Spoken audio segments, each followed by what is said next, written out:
Expectations equal 100% failure rate. Here's why and what to do instead. Expectations are fixed binary outcomes that you're demanding happen. Desired outcomes are directional. They give you flexibility and actually keeps you moving forward instead of stuck in disappointment. Here's a few examples. You expect your partner to text you good morning. They don't. Failure. Resentment. Spiral. If you have a desired outcome, like meaningful daily connection, they text you, they call you, they have coffee with you, multiple paths to the same goal. That's a win.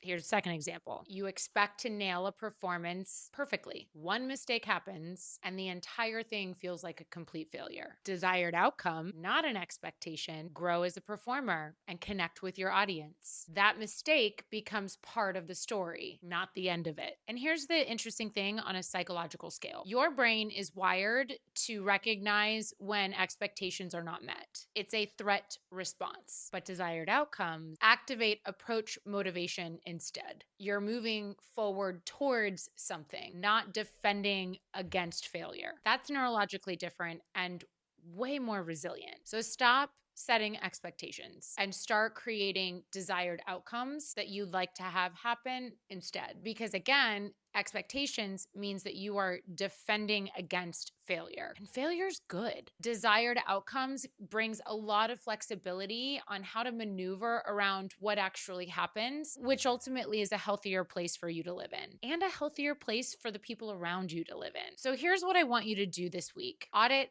one area of your life. Doesn't matter what it is, just one area. Could be relationships, could be work, could be performance based, could be task driven, could be growth. Just choose one area this week. Swap one expectation in that area for a desired outcome, and then watch how your whole energy shifts. I'll give you a funny story. My mother-in-law, who I love dearly, we're like this, but she has dementia. And sometimes she will go in to be helpful to wash the dishes, and she will use the sponge that she's washing the dishes with to also wipe the counter, sometimes maybe even wipe the floor. So we have to be careful about what we use those sponges for. Obviously, she's trying to be helpful, and because she has dementia, she doesn't remember certain regulations or certain things that are in her daily life. So instead of having an expectation of her not doing the dishes, because that's just not going to happen. And listen, she's trying to be nice. So instead, my desired outcome is that she can do something that makes her feel productive and helpful, and I can have clean dishes. So I maneuver myself around the ability for her to do that. And then I go back and I just put everything that she's done and I just